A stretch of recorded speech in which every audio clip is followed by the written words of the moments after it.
Hello, everyone, and welcome to Dreamleapers Inspiration. I'm your host, Harriet Cole. Honored to be with you today. Thank you so much for taking a moment for yourself. This is something that many of us say we're going to do. I need to do it. I have to do it. This is important for my spirit, for my sanity, for my life. And yet we often put this time aside and say, well, I can't get to it quite yet. I have other things that I need to do. I'm busy. I've got responsibilities. My list is long. What are those things? We have those things that keep us from coming back to center, to focus on how to fortify ourselves so that we can do better at whatever it is that is coming our way. And so I thank you, whether you are joining now live in real time, or if later you're going to look at this on demand. I thank you for taking the time for yourself. It is a great reminder, I think, for all of us that when you pause and connect to the greatness inside of you, no matter who you are, when you do that, your vision can become clearer. Your understanding of what is important in your life can become that much more obvious, let's say, because you're paying attention. Whatever you pay attention to is what you learn about. Whatever you pay attention to, you have the opportunity to grow and to nurture. If you don't pay attention to it, it's like a plant that isn't in soil or that never gets watered. So we want to water the spirit. We want to nurture the spirit. And so thank you all for being here to do that. The topic that I've chosen today is a topic that people have wrestled with since the beginning of time. It is something that seems to be extremely difficult for people to do. And it can make unbelievable hardship for folks at the time when we need support the most. What I'm talking about is forgiveness and choosing to forgive. And I do think it's a choice that we make. I think that often it's a choice that's very difficult to make. Interestingly, forgiveness seems to be most difficult when it comes to people whom we love, people who are close to us, family members, partners, children, parents, bosses, the people that we know. Yes, you can have some kind of feeling about the government or, a particular industry that could be real.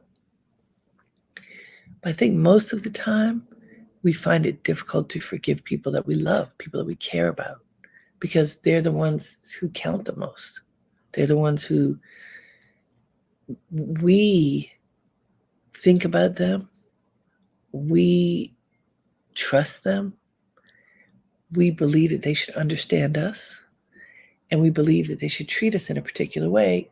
And that way is how we want to be treated. I have a client who has written a book, and he's a business person, many years an entrepreneur, a very successful entrepreneur, and he explains that he built his business based on the golden rule: do unto others as you would have them do unto you. He became a multimillionaire basing his business on caring for people and living and abiding by that rule that you treat people well, that you treat people the way you would want to be treated, that you honor them, and that you make that choice again and again. And one of the things that he told me as he started his company many, many moons ago, the person who actually ignited the opportunity to start this company turned out not to be an honorable person. And so on the one hand, they were able to start a business together that grew into something meteoric in size and scope. But those early days were fraught with a lot of challenge because the person with whom he had engaged in business did not share his values. And so there were a number of things that occurred that my client was like, aghast. How could you treat people like this? How could you do this? How could you do that? He explained to me, my client, that he had to forgive this man for his ways. It didn't mean that he forgot. In fact, it meant that he had to sever his business relationship with this person, but he had to forgive him for his ways. And then he went back to fix things that this man had done that were not honorable, because he had to live by his philosophy, which was to treat people well, to honor each person. But forgiveness was a big part of it, and even gratitude. He had forgiveness for this person who just wasn't raised well, is what he would say. Hadn't learned how to treat people with respect. He was a hustler, and he hustled everyone. He had to forgive him for what was really his nature and step into the most honorable position in order to move his business forward. And what happened for him, the forgiveness allowed him to release himself from any bondage, spiritual and business bondage that he had with this person. But also because he forgave him, he wasn't bound to him in his heart.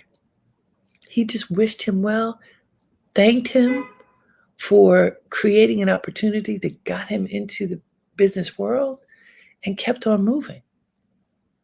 Forgiveness was really important in this, because by forgiving this man, he could let him go. And I want you to think about what happens in your life. Think about the times when it's been very difficult for you to forgive. When you have enjoyed holding on to whatever self-righteous anger or intense feelings that you may have had about a person, a situation, a moment. And how long have you dragged out that moment? Think about that. And who has it hurt? The interesting thing about when you do not forgive, you get eaten up inside by your own negative energy, thoughts, and feelings. You burn. And one of the things, I don't know if you've ever gone through this, and I'll share a story with you in a minute, me going through it. Some of you may have heard this before. But if you've ever gone through it where you just could not forgive, and finally you said you would, and you had the opportunity to connect with whoever it was that you were forgiving, have you had the experience of, they don't even know what you're talking about? I don't remember what that was. What are you mad about? When did this happen? Oh, I'm really sorry, but I don't remember that. My mother told me years ago that I don't remember everything that you remember. I can't remember everything. It's not possible. So you're going to have memories. I'm going to have memories. We can share those memories with each other, but we're not going to share the same memories, because my life is filled with all kinds of experiences that may be different from yours, right? Similarly, people have hardships in different ways. things impact us in different ways. So what has upset you may be different from what has upset me. And I may not remember yours because it wasn't as important to me as it was to you. Not to take anything away from whatever it is, but your life and my life are different. And I want to remind folks that if you want to join this conversation, you can do so. And you can join by going onto my website, harrietcole.com/inspiration. And you can ask to enter the studio and we'll bring you in. And in a bit, I'll pull you up and you can talk with us, either on camera or off, but we can hear your voice. And we have a guest who's backstage, and we're going to get to her in a few minutes. But I just want to invite all of you, if you want to be part of this conversation, go to harrietcole.com/inspiration and join us. We'd love that. This is a really important topic and a touchy topic. So what I was going to share with you, which I have shared before, I'm glad that I don't have a million examples like this. The most extreme example I have of being hurt and not forgiving for way too long occurred when I was in what we call junior high school. Now it's called middle school. And I had been part of a friend group who I was very close to one of the girls, and then there was a bigger group of girls. And one day, the ringleader, who was the person I thought was my best friend since kindergarten, convinced the rest of the group to not talk to me. Childish foolishness, I know, understand now, but look, there are so many stories and movies and books about how cruel children can be. And so I came out of the classroom like I did on most days and went to catch up with the group, and they ignored me. And this continued over a period of time, not just one day, over a period of days. And it was absolutely devastating for me. At this time, I think I was 12, and I was shy. I know you don't believe it, but I was shy then. And I was crushed. And I remember going home and telling my mother what happened. And she said, sometimes you won't figure out why. Sometimes you can't figure out why people do the things they do. She said, now is the time to turn and walk away. And that is what I did. But I did not let go of the pain, it was intense pain. I changed my classes that we had signed up for classes to go to class together. I changed my classes because they continued to not talk to me. It was a cruel thing to do. What I did wrong is it took me decades to let go. Literally. I carried that pain with me for a long time. Now, I built my life, I had a great life. It's not like I didn't continue to prosper, but part of my heart was hurt. Fast forward, when I did meet with this former friend, whom I had seen over the years here and there, and I said, I've been carrying this pain for many, many years. And she apologized, but she said, I don't remember. I'm so sorry, Ed, I don't remember.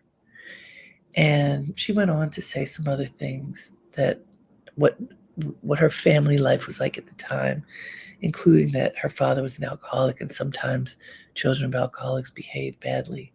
Whatever it might be, to me, it felt like an excuse, a brush off, and it hurt me all over again. The good news is I have been released from it now. I remember it, but I'm not hurt by it anymore.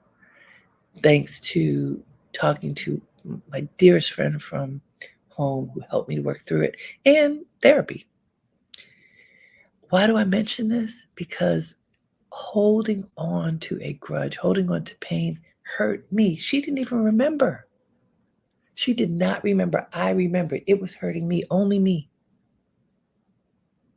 Actually, not just only me. It changed the way that I had friendships. I have never since had a big friend group. I have a number of friends, but they're sort of individual. It definitely impacted the way that I engage people. And I realize now you can fast forward that forgiveness, man. You do not have to hold on that long. When you hold on that long, it negatively impacts you and the people you love in ways that you may not even realize. And so the I'm going to go to the quote and then I'm going to bring our guest up. There's a quote that I found from a minister who my grandmother used to love to listen to. And his name is Robert Muller. You might have heard of him. He was one of the first people to do church on TV. This is back like in the 70s. He said, "To forgive is the highest, most beautiful form of love. In return, you will receive untold peace and happiness." To forgive is the highest, most beautiful form of love. In return, you will receive untold peace and happiness. Think about that. At a time when you feel broken, when you feel hurt, when you feel justified in whatever your feeling is, to be able to reverse that and say, "I forgive you. I forgive you for whatever you did, for whatever you thought, for whatever behavior got us to this place." Why? Because in my heart of hearts, I have love for you, for this moment, for me. And if I can dispel the negativity with love, what happens? It's a shower of peace and actual happiness, that you can have happiness instead of rage, instead of pain, by inserting love, that you can forgive people for being human and making mistakes and whatever their reasons are for doing or saying whatever they did or said. In order to live with any kind of peace, you have to be able to forgive. It does not mean it's easy. Sometimes you have to get help, like I did. Why not get help if you need it? Because guess what? In every day, if you engage with other people, people hurt your feelings. They don't mean to. People say things that you didn't like. People say things in a tone that you didn't like. People do things that may not be what you prefer, that may not be what make you happy. Do you hold on to it? Do you let it go? I want you to think about what you do in those situations. And now I want to bring up a regular. She's often tuning in when we do Dreamleapers Inspiration. Bring up Pamela, please, Fallon.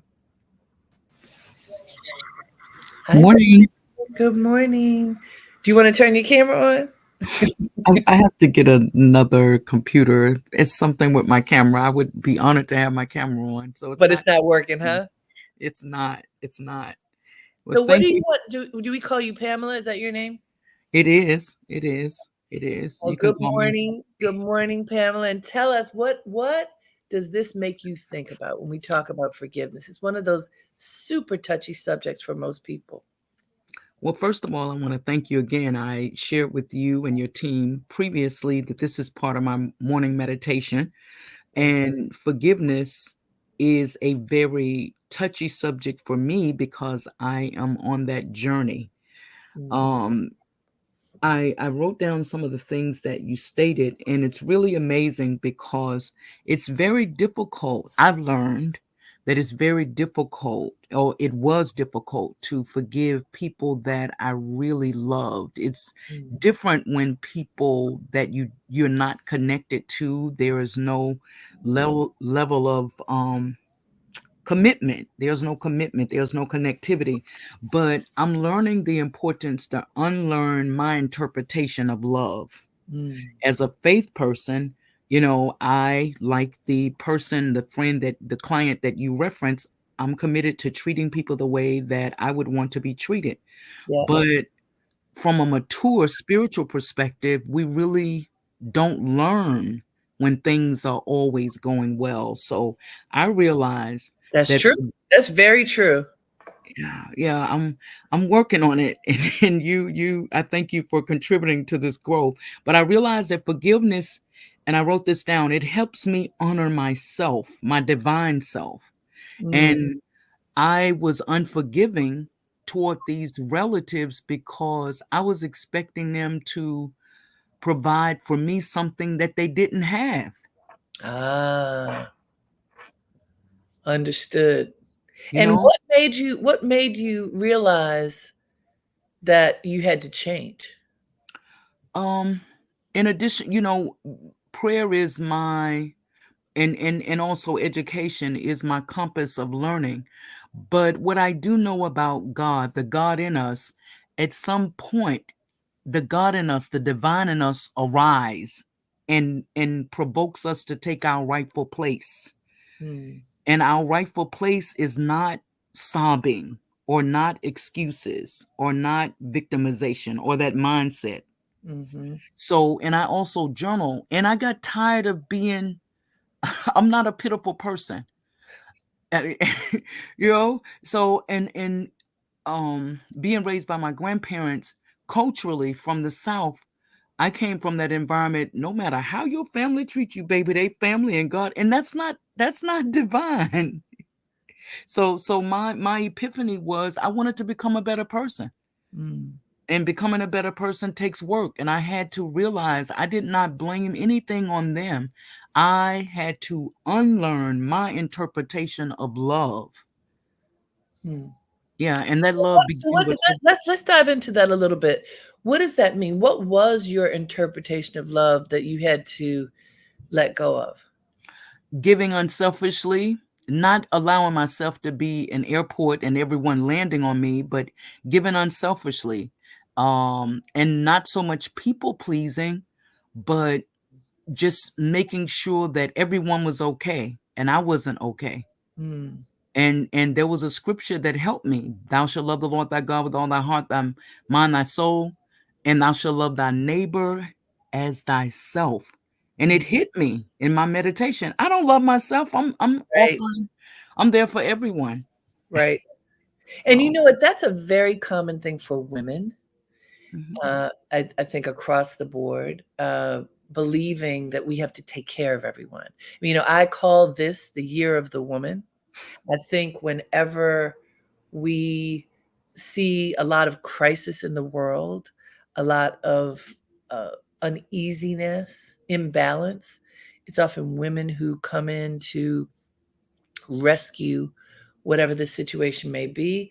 I think that that is really powerful. And the imbalance of that is if we aren't taking care of ourselves first, then it's not going to work anyway because you have to have your foundation strong. You know that what it now feels almost like a cliche, that idea that we learned from the airplanes, you know, put your mask on first mhm, before your child. And I remember the first time I heard that, Pamela, I was like, why in the world would I put my mask on if I have a child next to me? That seems selfish. And then I remember the person over the intercom explaining, if you can't breathe, you can't take care of your child. absolutely. And that, while that is a metaphor, that well, it's literal when you're on a plane, but it's a metaphor for life. It is. And you know, what does it mean to take care of yourself? Mhm. What does it mean to know yourself? Yeah, Right? yeah. I never saw forgiveness as a form of self-care, but Mm, it is, in my opinion. It's at the top of the list, and doing the work, showing up for environments, reading information, you know, taking a training, whatever it is, you know, the being committed to gratitude, mindfulness, happiness, whatever I have to do. And I know it's very important to not pour from an empty vessel, but mhm. also to, it's good to retreat. But yes, we don't always have to fight. No, We you don't. know, yeah, or be present. You know, I think that that may have come from, may I call you Harriet?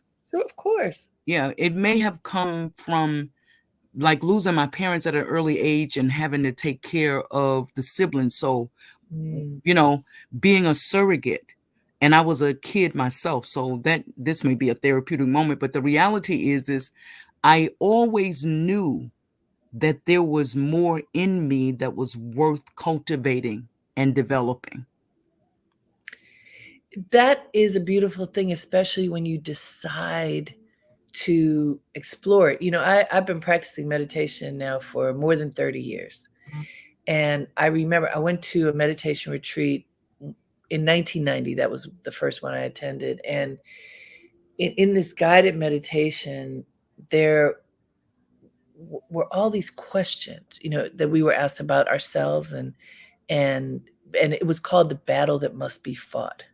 Mm, And it was the battle of fighting for your alignment with God, for your alignment with the greatness within. And as I heard, and as I listened to this, there was this notion of the self, like lowercase, mhm, and the self as, you know, you as a manifestation of God. mm, And I used to write for years in my journal. I differentiated between the little self and the capital self. And I was like, wait a minute, am I just hearing what I've been writing about for all these years? It hit me. It had hit me in my writing, but in at this time of writing, it was a very tender time. So I was feeling lowercase self, but mm, believing that this higher case self was somewhere.